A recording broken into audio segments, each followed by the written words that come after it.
Je lis des articles du secteur de l'aviation à travers l'histoire que j'ai gardé.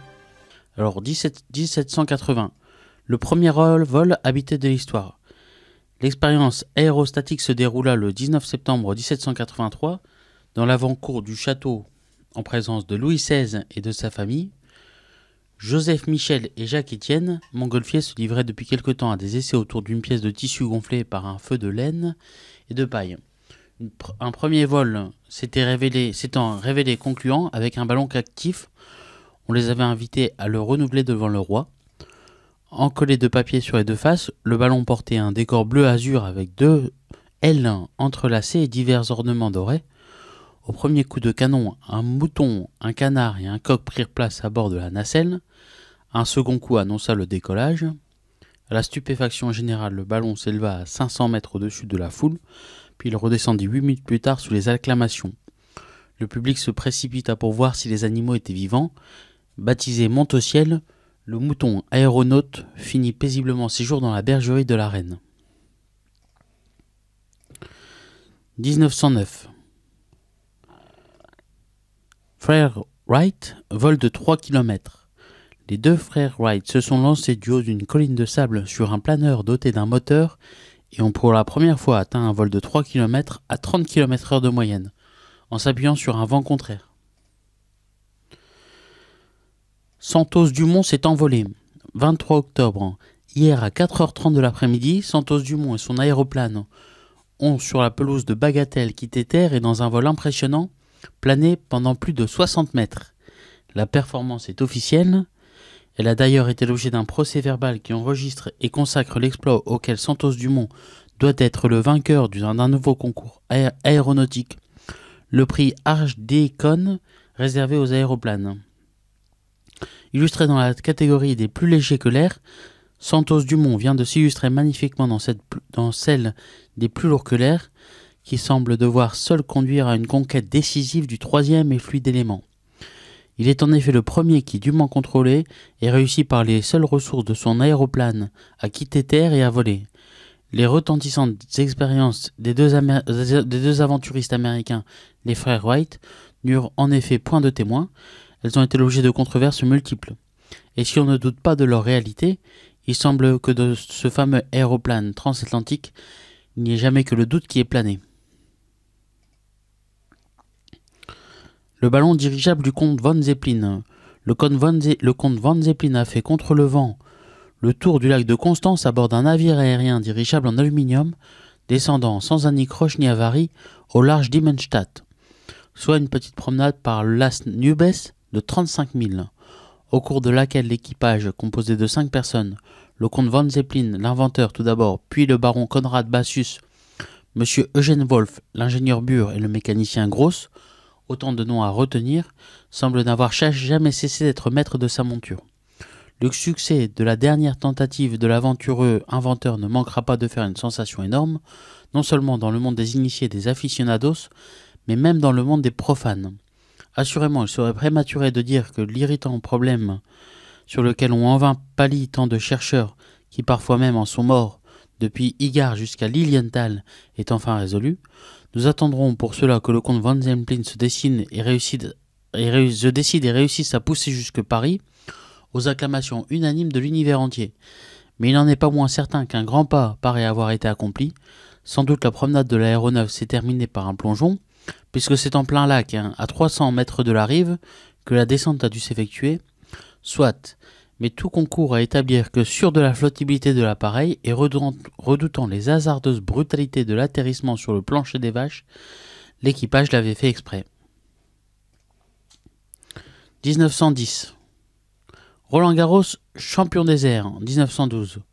Roland Garros, le jeune et intrépide aviateur français, a battu le 6 septembre le record du monde de la hauteur, s'élevant à 4900 mètres d'altitude.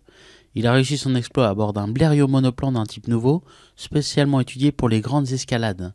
Il est muni d'un moteur Gnome de 80 chevaux qui pour la première fois travaillait en haute altitude.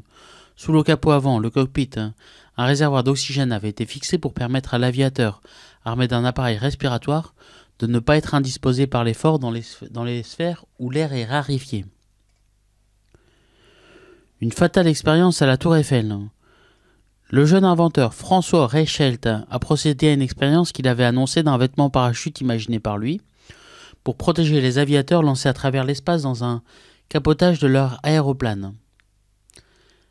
Animé de la foi prodigieuse des inventeurs, Reichelt, que tous les malheureux essais de son appareil avec des mannequins auraient dû mettre à l'abri d'une aussi folle audace, osa, calme et souriant, faire cette chose inouïe, sauter du premier étage de la Tour Eiffel.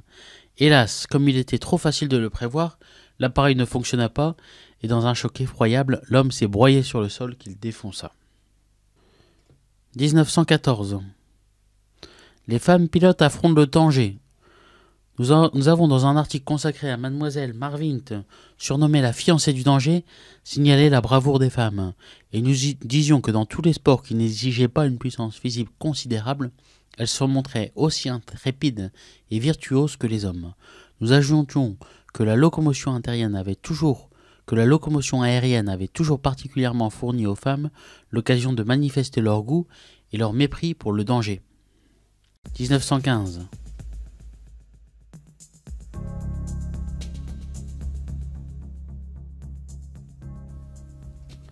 « 1925. Un nouvel hélicoptère. Un nouvel hélicoptère a fait ses essais hier matin à Montrouge.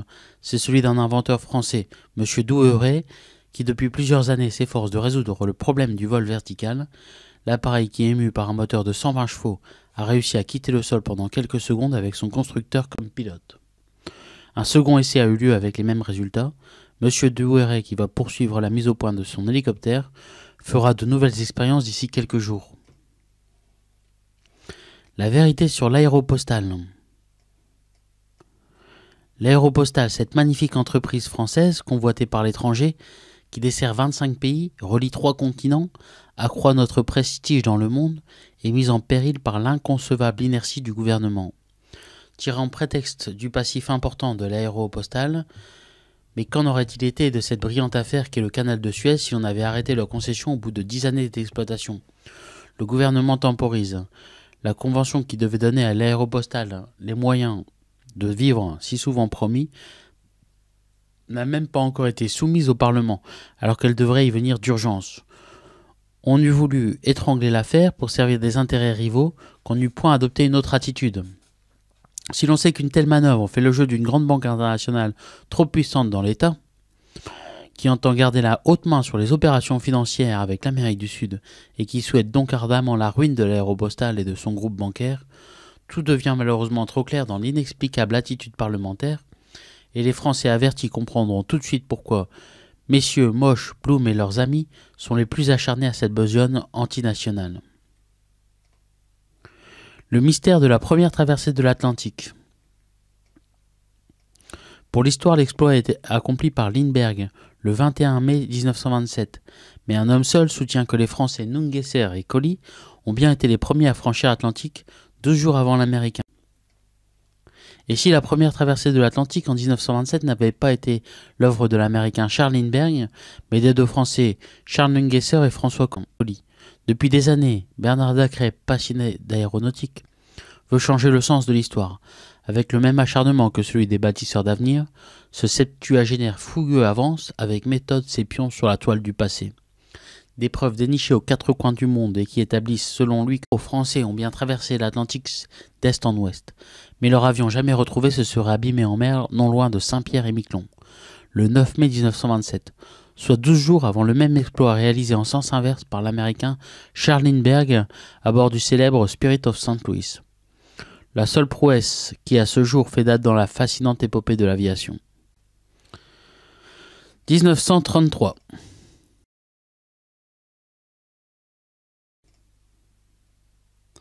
Mermoz réussit le vol Paris-Dakar à bord de l'Arc-en-Ciel. Après l'époque des raids exceptionnels, Mermoz avec l'Arc-en-Ciel veut démontrer la régularité de l'avion pour le service postal. C'est chose faite avec un vol Paris-Dakar Natal-Buenos Aires réalisé dans de mauvaises conditions atmosphériques du 12 au 17 janvier. 1940.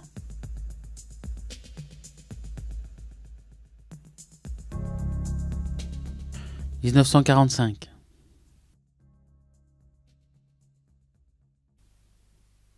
Il y a la disparition de Antoine Saint-Exupéry le 31 juillet 1944. 1950. Londres-Tripoli en 6h36 par un avion commercial anglais à réaction, moyenne horaire 726 km/h. Le premier des avions à réaction destinés au transport de passagers, le Havilland Comet, a effectué hier un voyage d'essai Londres-Castel Benito-Londres avec 4 hommes d'équipage et une charge dont le poids équivalait à celui de 36 passagers, en plus du fret normal et du courrier. Sputnik 2 emporte la chienne Leica. L'URSS a lancé aujourd'hui, 3 novembre, un nouveau satellite de la Terre. L'agence TASS a diffusé le communiqué suivant. Conformément au programme de l'année géophysique internationale concernant l'étude des couches supérieures de l'atmosphère, ainsi que celle des conditions de vie dans les espaces interplanétaires, un deuxième satellite artificiel de la Terre a été lancé en URSS le 3 novembre.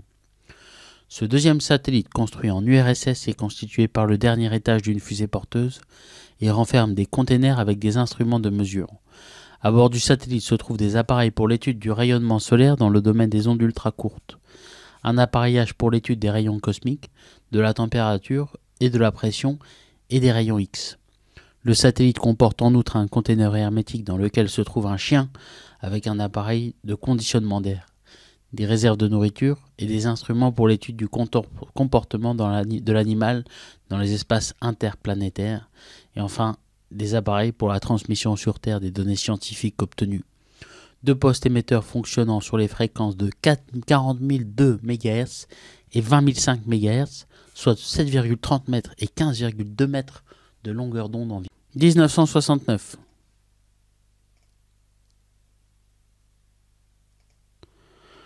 Les dessous de la conquête de l'espace.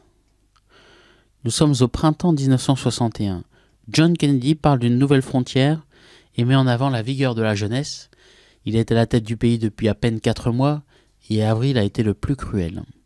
Le 12, Yuri Gagarin est devenu le premier homme à effectuer son vol en orbite autour de la Terre. Un triomphe de plus à l'actif de l'Union soviétique.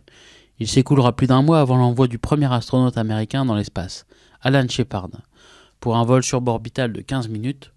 Le 17, c'est la baie des cochons et le fiasco du débarquement d'exilés cubains opposés à Fidel Castro et entraîné par la CIA. Le 19, le bras droit du président américain, Theodore Sorensen, dépeint un homme angoissé et fatigué, qu'il n'a jamais vu dans un tel état, à fleur de peau, dans l'autocritique. Lors d'une réunion, Robert Kennedy, son ministre de la Justice, prend tout le monde à partie. C'est vous tous, les as, qui avez embrayé le président là-dedans. Nous devons montrer aux Russes que nous ne sommes pas des tigres de papier. Un autre jour, le chef de l'État implore. Quelqu'un peut-il me dire comment les rattraper ? Il me faut quelqu'un, n'importe qui. Ça m'est égal que ce soit le concierge. Alors, il y a de cela 50 ans, le 25 mai 1961, le président Kennedy déclare dans un discours au Congrès retransmis par la télévision nationale « Notre pays doit s'engager à faire atterrir un homme sur la Lune avant la fin de la décennie ». Dans son dernier ouvrage « John F. Kennedy on the Race to the Moon », John Logston, ancien directeur du Space Policy Institute de l'Université de George Washington, s'appuie sur de nouvelles études des archives, mémoires et témoignages oraux pour éclairer sous un angle inédit la course à la Lune. Le célèbre discours clôturait 5 semaines d'altermoiements, d'échanges de notes de service et de conférences à huis clos. Responsables de la NASA et du Pentagone, scientifiques et ingénieurs, analystes budgétaires et autres décident qu'envoyer des astronautes sur la Lune à la fin de la décennie est le meilleur moyen de dépasser les soviétiques dans la conquête de l'espace. Selon John Logston, les nouveaux éléments mettent en lumière un certain nombre de questions jusqu'à présent passées sous silence, comme le fait que de temps à autre, Kennedy revenait à l'idée d'une coopération avec les Russes, et aussi la méconnaissance à l'époque tant des capacités que des intentions de Moscou. À l'instar de beaucoup d'autres qui, pendant des années, ont vécu dans cette seule perspective, l'auteur finalement dut admettre que tout compte fait, l'impact d'Apollo sur le programme spatial a été négatif. Selon lui, cela ne signifiait pas le début des voyages sur Mars et sur la Lune, mais plutôt une voie sans issue en termes de déplacement de l'homme dans l'espace interplanétaire. Le président américain n'avait aucune certitude sur les programmes spatiaux des soviétiques. Les services secrets n'ont découvert leurs intentions qu'en 1964. Kennedy poussait plus loin une proposition d'expédition conjointe faite aux Russes lors d'un discours aux Nations Unies en 1963. Il en avait émis l'idée de manière informelle lors d'une rencontre au sommet à Vienne, en 1961 avec Nikita Khrouchtchev. Mais il s'était heurté à un refus catégorique. Selon les rapports russes divulgués après la guerre froide, les objections soviétiques auraient été liées à la crainte de dévoiler des failles techniques sur leur programme.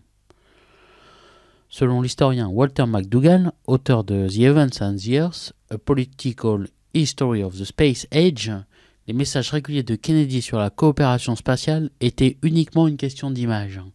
Son objectif a été atteint le 20 juillet 1969 avec les premiers pas de Neil Armstrong sur l'immensité grise de la mer de la Tranquillité. Dans son livre et dans un entretien, John Logston se console en se disant qu'au moins les expéditions sur la Lune resteront à jamais un événement marquant dans l'expérience humaine et particulièrement dans l'histoire des explorations. 1970.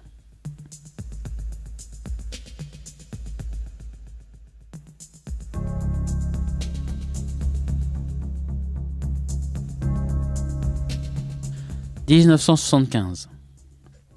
La navette spatiale prend son essor. Enterprise, le premier exemplaire de la navette de la NASA, a réussi spectaculairement son envol. Il était 17h hors française. De la navette correspond à un objectif, rendre la recherche spatiale scientifique ou industrielle accessible à tout le monde ou presque. Ce qui devrait être fait si tout continue à bien aller pour la NASA et pour l'Agence spatiale européenne associée au projet en juillet 1980. Airbus A310, premier vol réussi à 100%. La maquette de l'A310, il pourra transporter 211 passagers sur une distance maximale de 4500 km. Au moment même où l'Airbus soviétique, le IL-86, inaugurait son premier vol Moscou-Madrid, l'Airbus A310, petit frère de l'A300, effectuait avec succès son premier vol à Toulouse. Il mesure 46,7 mètres, soit 7 mètres de moins que l'A300, et pourra transporter 211 passagers sur une distance maximale de 4500 km. Mais le véritable concurrent de l'avion européen est américain. Le Boeing 767 est sorti le 5 août dernier de sa chaîne de montage et sera livré dès cet été, alors que l'A310 ne sera en service qu'à partir de mars 1983. S'il y avait eu un gros problème, nous aurions atterri au bout d'une demi-heure. Si quelques réglages mineurs s'étaient présentés, nous serions restés 3h30 en l'air. Comme tout a fonctionné à la perfection, nous avons volé 3 heures, comme prévu, devait déclarer le pilote d'essai Bernard Ziegler à sa descente de l'avion, peint pour la circonstance aux couleurs de la Swissair et de la Lufthansa. Ces deux compagnies ont déjà laissé respectivement 10 et 20 commandes fermes et pris 10 et 25 options. Bernard Lassière, administrateur gérant d'Airbus Industrie, rappelait samedi que 15 clients avaient déjà passé 90 commandes fermes et 90 options. Boeing, pour sa part, annonce 173 commandes fermes et 138 options. C'est donc une véritable partie de bras de fer qui s'engage sur ce marché des moyens courriers de près de 300 milliards de francs. 185. Challenger foudroyé. 29 janvier. C'était hier l'apocalypse en mondovision depuis Cap Canaveral. À 17h38 heure française, 1 minute et 30 secondes après sa mise à feu, la navette Challenger, ses fusées d'appoint, ses 7 occupants ont été pulvérisés dans une explosion de feu et d'horreur. Le président Reagan, sitôt la nouvelle connue, a dit sa consternation et sa douleur, et a reporté le discours sur l'état de l'Union qu'il devait prononcer devant le Congrès. 15 vols étaient prévus cette année, 50 en 1990, un par semaine. Cette cadence sera sans doute réduite après l'accident d'hier. Elle permettra pourtant à l'Amérique de continuer dans l'espace, un cavalier seul que même l'URSS n'est pas en mesure de lui disputer. Le drame de Challenger ne doit pas non plus nous faire oublier que cette aventure américaine s'est déroulée devant les caméras de télévision. L'Amérique ne cache rien, parce qu'elle n'a rien à cacher, parce qu'elle croit en son système, parce que les Américains ne tolèrent pas qu'on leur cache la vérité. 7 hommes et femmes sont morts hier en direct. 7 autres, dans quelques mois, repartiront dans l'espace, toujours en direct. C'est là aussi les États-Unis. 1986. De Top Gun avec Tom Cruise.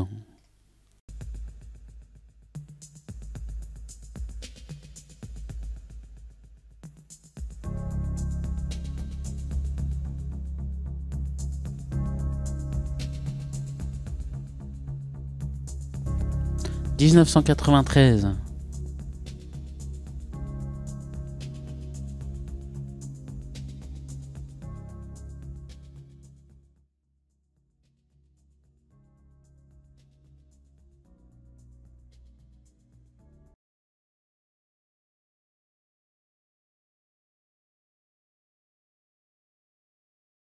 De gauche à droite, David Bourne, Rick Husband, Laurel Clark, l'Indienne Kalpana Chawla, Michael Anderson, William McCool et l'Israélien Ilan Ramon.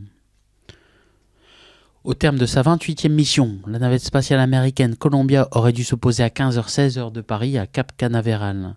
Mais à 15h, le vaisseau se désintégrerait en plein vol, une heure après sa rentrée à quelques 27 000 km/h dans l'atmosphère, avec ses 7 membres d'équipage. C'est à 14h53 que les techniciens de la NASA s'étaient aperçus que certains capteurs de la navette ne fonctionnaient plus. 7 minutes après, le contact radio avec Rick Husband, le commandant de bord, était interrompu. Des débris ont été retrouvés au Texas et en Floride. Cette catastrophe, survenue 17 années après l'explosion de la navette Challenger le 28 janvier 1986, relance le débat sur la fiabilité de la navette spatiale américaine qui, contrairement aux capsules Soyouz russes, ne possède pas de système d'éjection de l'équipage en cas de problème. Le vieillissement de Columbia est lui aussi mis en cause. 80 secondes après le décollage, un morceau de mousse isolante s'est détaché du réservoir de la fusée porteuse. Peut-être a-t-il endommagé l'aile gauche de la navette. Crise mondiale dans le transport aérien. La guerre en Irak, conjuguée à la peur du SRAS, met en péril l'ensemble des compagnies aériennes qui voient leurs réservations s'effondrer. Réduire le nombre de vols ne suffit plus, il faut diminuer les coûts salariaux. American Airlines n'a ainsi échappé à la faillite que grâce à une baisse de 15 à 23% des salaires du personnel sur 6 ans et à la suppression de 2500 postes de pilotes. KLM aussi va licencier. Depuis le 1er avril, Air Canada s'est placé sous la protection de la loi sur les faillites. Le 18, à Salon de Provence, la patrouille de France célèbre son 50e anniversaire avec la participation des patrouilles acrobatiques espagnoles, jordaniennes, italiennes, suisses, britanniques, polonaises et marocaines. La Chine à la conquête de l'espace. Il est 6h23, heure locale, en Mongolie intérieure, le jeudi 16, lorsque Yang Liwei, 38 ans, se pose à Xizhiwang à bord du vaisseau spatial Chenzhou 5. Hier à 9h, la fusée Chejian était partie de la base de Jingquan dans le désert de Gobi. Le Yuan Guian, le mot officiel chinois pour cosmonaute, a accompli 14 révolutions autour de la Terre et parcouru 600 000 km. Pour la Chine, ce vol est une grande victoire technologique. Lancé en 1992, le projet 921 visant à réaliser un système national de vol habité a été mené à bien. La Chine devient ainsi le 3e pays, après les États-Unis et la Russie, à faire voyager un homme autour de la Terre dans un vaisseau spatial. À Pékin, on évoque déjà la perspective d'un vol vers la Lune. Le 24, les 3 derniers Concorde britanniques se retrouvent pour aller se poser à Heathrow. C'est la fin de leur carrière commerciale. Dans la matinée du lundi 21, cet étrange appareil décolle de l'aéroport du désert Mojave, en Californie. Il est constitué en réalité d'un biréacteur, White Knight, posant sur son ventre un petit avion fusée, Spaceship One, à bord duquel a pris place Mike Melville, 62 ans. Parvenu à 15 km d'altitude, White Knight libérera Spaceship One, qui, propulsé par son moteur fusée, atteindra l'altitude de 100 km pendant 4 minutes. Mike Melville se retrouvera en apesanteur. Financé par Paul Allen, l'un des fondateurs de Microsoft, et conçu par l'ingénieur Burt Rutan, Spaceship One a fait entrer le secteur privé dans l'aventure spatiale. Des vols touristiques avec passagers pourraient être organisés pour 100 000 $ l'aller-retour. 2005, samedi 12 à Kourou en Guyane, lancement réalisé d'Ariane 5 ECA, capable de mettre 10 tonnes sur orbite. Ce succès enregistré par l'Agence spatiale européenne ESA efface l'échec du lancement du premier prototype le 11 décembre 2002. La navette spatiale revole. Cap Canaveral, Floride, mardi 26. Tout le monde à la NASA avait à l'esprit la terrible catastrophe qui, le 1er février 2003, avait coûté la vie aux astronautes de Columbia. Depuis, le programme de lancement des navettes américaines avait été gelé, compromettant de ce fait celui de la Station spatiale internationale ISS. Ce fut donc un soulagement Quant à 10h39 heure locale, Discovery a pris son envol et moins de 9 minutes après s'est mise en orbite. Les missions de la nouvelle navette, dont le retour est prévu le 7 août, consista à ravitailler l'équipage de l'ISS et à y faire des réparations et de la maintenance. Le système d'isolation du gros réservoir externe orange, cause de l'accident de 2003, a été entièrement modifié et un lombreur robotique portant plusieurs caméras à son extrémité permet aux 7 astronautes d'inspecter eux-mêmes le bouclier thermique dont est revêtue la coque de Discovery. 2010.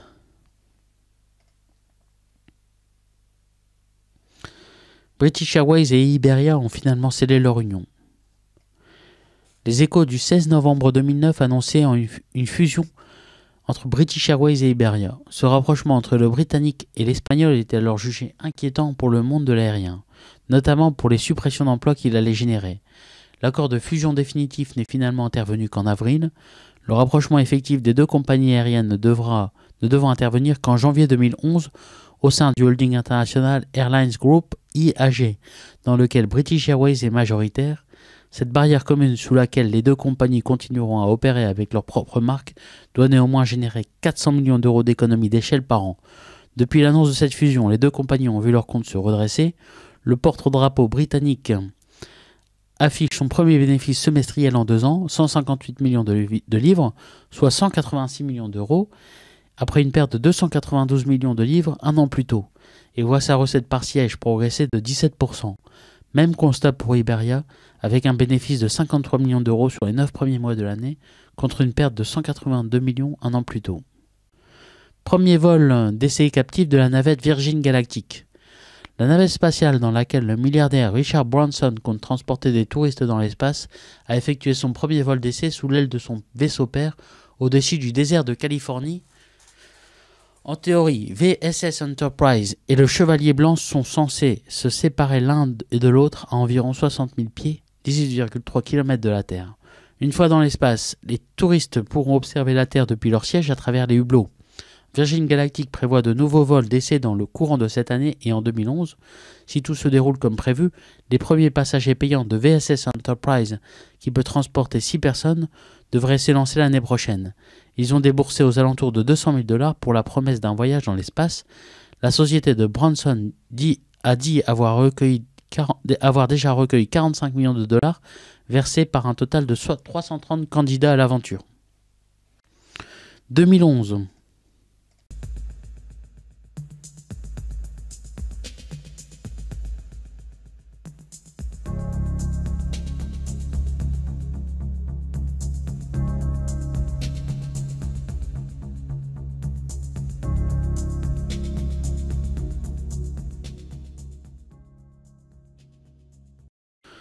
On sait imprimer en 3D des avions qui volent. Imprimer un avion en 3D, un défi trop complexe à relever, pas pour les scientifiques de l'université de Southampton, Grande-Bretagne. Après avoir conçu sa forme sur ordinateur, les chercheurs ont utilisé une imprimante 3D et des microbilles de nylon pour donner une vie à un drone de 2 mètres d'envergure, baptisé Sulsa. L'imprimante a utilisé un rayon laser pour chauffer les microbilles jusqu'à leur limite de fusion et les souder entre elles. Puis elle a créé couche par couche le corps de l'objet. Plus précise que l'impression 3D classique, cette méthode dite de fritage laser permet de développer en un temps record, 1 semaine, de forme complexe, prêt à décoller. Ce spécimen a d'ailleurs pris son envol avec succès. La compagnie AirAsia envisage un partenariat avec le japonais ANA. AirAsia, la principale compagnie aérienne à bas coût d'Asie du Sud-Est, envisage de s'allier avec le japonais All Nippon Airways ANA pour lancer une compagnie charter au Japon, a indiqué vendredi le quotidien malaisien The Star. L'annonce de la création de la compagnie, appelée AirAsia Japan, sera faite la semaine prochaine, croit savoir le journal. L'objectif principal de cette nouvelle compagnie sera de s'imposer sur le marché domestique nippon, à l'instar des précédentes filiales lancées par AirAsia en Thaïlande, au Vietnam, en Indonésie ou aux Philippines ces dernières années.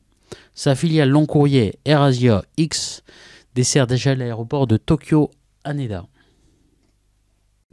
Le transport aérien pourrait résister mieux que prévu en 2011. L'Association du transport aérien international, l'IATA, a revu à la hausse ses prévisions de bénéfices pour les compagnies aériennes en 2011. Les bénéfices cumulés de 230 membres pourraient atteindre 6,9 milliards de dollars, a estimé hier l'organisation. Donc, un tableau, les résultats des compagnies IATA avec les prévisions de bénéfices de 2008 à 2012. En dépit du tsunami japonais, des turbulences géopolitiques dans le monde arabe et de la crise financière en Europe et aux États-Unis, le transport aérien devrait tirer son épingle du jeu cette année, estime l'Association du transport aérien international, IATA. Elle a relevé ses prévisions de profit pour 2011 en annonçant hier des bénéfices nets cumulés des 230 compagnies membres de l'association qui pourraient atteindre 6,9 milliards de dollars, 5 milliards d'euros. C'est 4 milliards de mieux que la précédente estimation de l'IATA cet été pour un chiffre d'affaires total en hausse de 8,7% à 595 milliards de dollars. La croissance du trafic passager, plus forte que prévu cet été, et la stabilisation des cours du pétrole associée à la poursuite des efforts de productivité des compagnies expliquent ces prévisions de résultats meilleurs que prévus. Trafic cargo en stagnation. À l'exception du trafic cargo en stagnation, tous les marchés en profitent, à commencer par l'Europe, dont les transporteurs aériens devraient générer 1,4 milliard de dollars de bénéfices cette année, au lieu des 500 millions prévus en juin. Le principal contributeur aux bénéfices reste toutefois l'Asie-Pacifique, 2,5 milliards de dollars attendus, tandis que les marges les plus élevées sont du côté de l'Amérique latine, 3,4%. Parce que là, le taux de marge, c'est 600 milliards sur 6 milliards, c'est 1%. Cependant, cette bonne nouvelle, selon l'expression du nouveau directeur général de l'IATA, Tony Tyler, est à relativiser. D'abord, les prévisions de cette organisation sont très fluctuantes. En mars dernier, elle tablait ainsi sur 8,6 milliards de bénéfices cumulés, avant de diviser sa prévision par 2 en juin. De fait, $1 de hausse sur le prix du baril de pétrole représente 1,6 milliard de surcoût sur la facture de carburant des compagnies. La hausse du pétrole explique d'ailleurs le recul marqué des bénéfices prévus cette année, comparé aux 15,8 milliards engrangés en 2010. En outre, si 2011 s'annonce meilleur que prévu, l'IATA a reporté sur l'an prochain ses craintes d'un éventuel ralentissement du trafic aérien et prévoit une nouvelle baisse des profits en 2012. Elle avance d'ores et déjà le chiffre de 4,9 milliards de dollars en 2012 pour un chiffre d'affaires de 632 milliards, soit une marge nette de 0,8% contre 1,2% attendu en 2011 et 2,9% réalisé en 2010. Cette rentabilité déclinante expose le secteur au moindre retournement ou à la moindre envolée des cours du pétrole.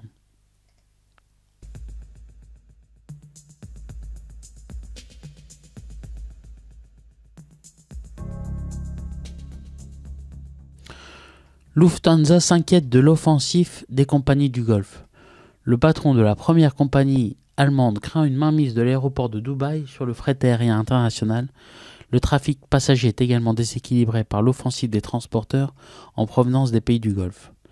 La première compagnie aérienne allemande et deuxième européenne, Lufthansa, ressent de l'inquiétude face à l'offensive des transporteurs aériens en provenance des pays du Golfe. C'est ce qu'a déclaré lundi soir son patron, Christoph Franz, devant le club des journalistes économiques de Francfort. Il en veut pour preuve la montée en puissance dans le domaine du fret. En témoigne la capacité future de l'aéroport de Dubaï, soit 12 millions de tonnes de marchandises, par comparaison à Francfort, principale plateforme de transport de marchandises en Allemagne. Le volume total transbordé a été de 2,3 millions de tonnes en 2010, donc 12 millions à Dubaï et 2 millions de tonnes à Francfort. Donc quelques 1,8 million de tonnes de marchandises traitées par Lufthansa Cargo, filiale de la compagnie allemande qui a fait du fret un des piliers de sa stratégie. Les visées des compagnies du Golfe ne sont pas en premier lieu de transporter davantage de marchandises par avion dans le monde, mais de se substituer au transport effectué d'ordinaire par des compagnies européennes, explique Lufthansa, qui ne se voit pas être la seule victime dans cette affaire. Confrontée à cette nouvelle concurrence internationale qui est bien décidée à mettre les bouchées doubles pour prendre des parts de marché à l'Europe, la compagnie allemande observe la même tendance dans le transport de personnes. Christopher Franz souligne ici que les compagnies du Golfe opèrent 4 fois plus de vols vers l'Allemagne que les compagnies allemandes le font vers cette région. En chiffres, cela donne 111 vols assurés par les compagnies Emirates, Qatar Airways et Etihad d'Abu Dhabi, contre 31 vols opérés par Lufthansa ou Air Berlin. La compagnie, dont le logo est une grue, se défend de vouloir fermer le ciel à des assaillants non européens. Ces derniers font de leur côté un forcing auprès des décideurs politiques pour bénéficier de plus de droits d'exploiter des vols vers l'Allemagne. L'affaissement du climat économique perceptible dans une série de récents indicateurs ne s'est en tout cas pas encore fait sentir dans l'activité de la première compagnie allemande. Christoph Franz a indiqué hier que le trafic de personnes avait augmenté en juillet de 6,6% en comparaison annuelle, contre un léger mieux de 0,4% dans le fret. La prévision d'une année 2011 plus profitable que l'an dernier est maintenue, avec un bénéfice d'exploitation qui devrait dépasser le milliard d'euros à fin décembre. Norvège, vers l'achat de F-35. Le Parlement norvégien a approuvé en juin dernier l'acquisition de chasseurs américains F-35 Lightning II produits par Lockheed Martin. Les 4 premiers appareils seront livrés en 2016 sur un total de 506 exemplaires prévus. Le contrat global s'élève à 786 millions de dollars et intègre les coûts de maintenance. Les premiers appareils sont destinés à l'entraînement, le but étant que l'armée de l'air norvégienne soit en mesure d'utiliser les F-35 sur le champ opératoire à partir de 2018-2019.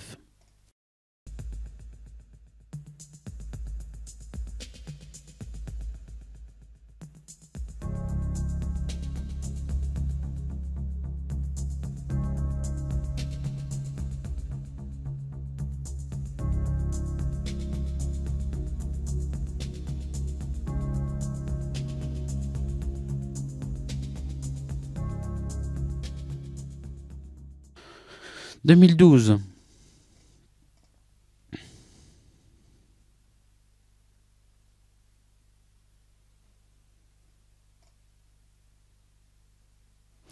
Eurocopter paraît sur une forte progression en Asie. L'aéronautique prévoit une nouvelle bonne année. Les PME ont du mal à embaucher des jeunes formés. 2011 a été une très bonne année. Les perspectives sont tout à fait favorables pour 2012.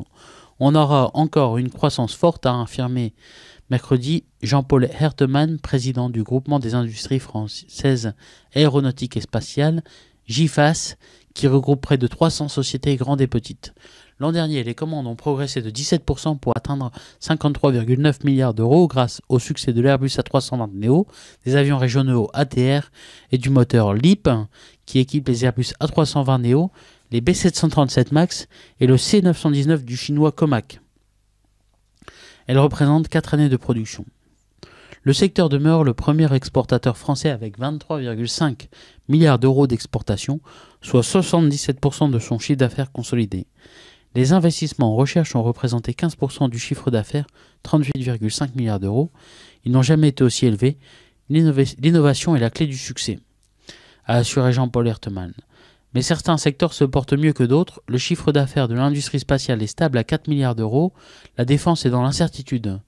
Comme les États-Unis et d'autres pays européens, la France va réduire le budget consacré aux armées. Les répercussions devraient être étalées dans le temps, a observé Jean-Paul Hertemann.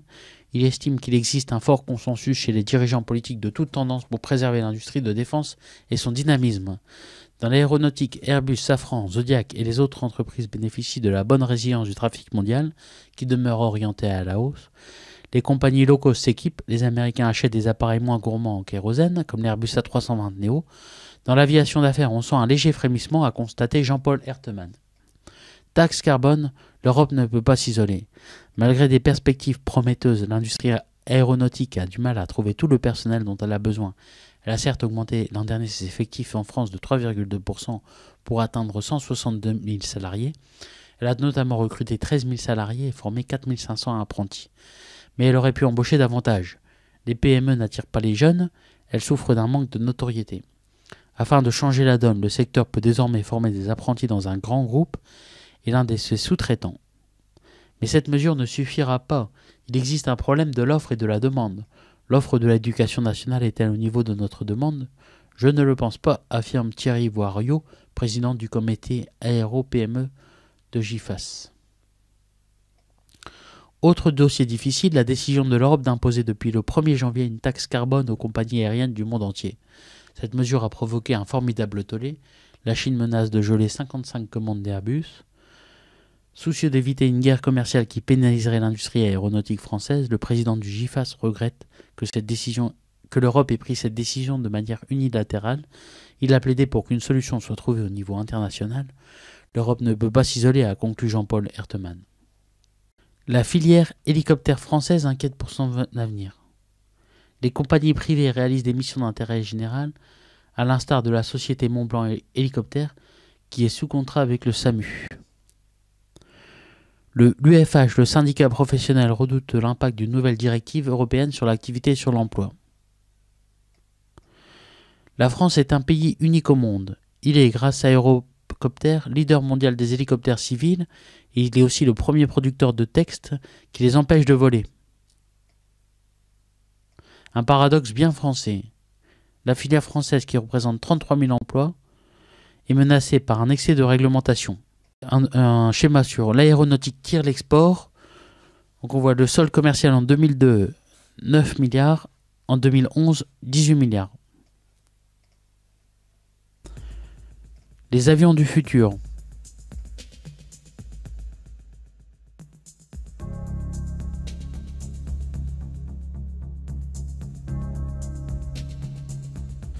Diviser par 2 la consommation de carburant, par 4 les émissions d'oxyde de carbone, et réduire de manière importante le bruit au décalage ou à l'atterrissage par rapport aux avions standards, en réponse à la NASA qui leur a demandé d'imaginer pour 2025 un avion de ligne à partir de ces 3 contraintes, Boeing, Lockheed Martin et Northrop Grumman ont dévoilé leur projet en janvier dernier.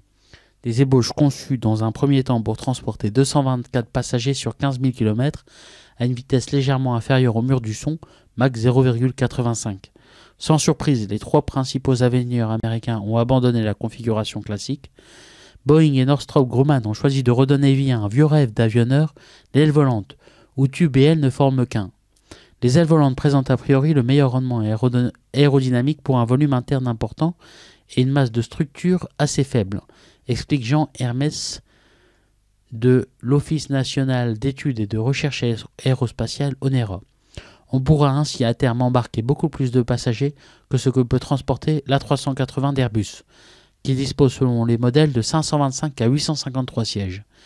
Ces ailes volantes permettraient aussi de réduire la distance nécessaire au décollage et d'atténuer le bruit des moteurs. 2013, j'ai fait un film sur les drones. C'est un hélicoptère à 4 hélices.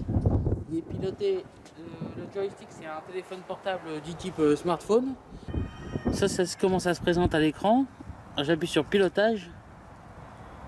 Donc maintenant je fais take off. Et la machine décolle.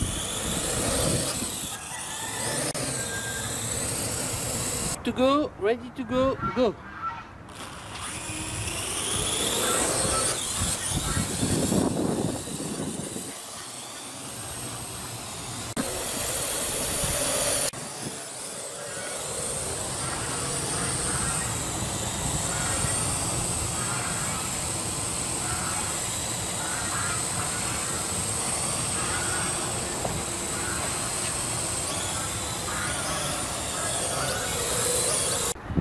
Donc je filme le drone qui est là dans l'herbe.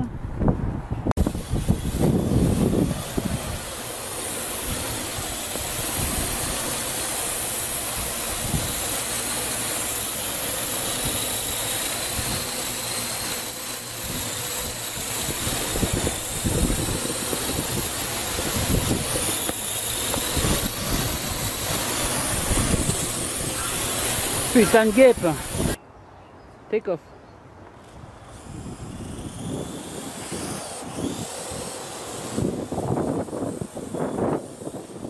Il y a pas mal de vent, c'est pas évident de le stabiliser.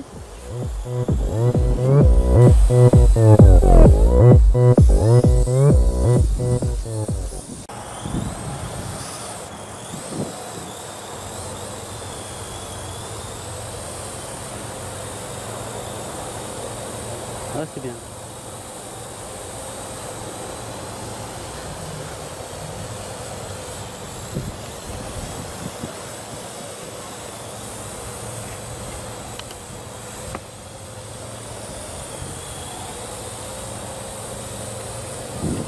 Ah, c'est bien.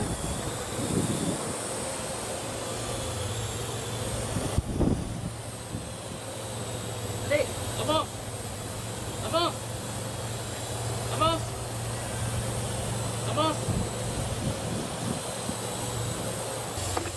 Landing.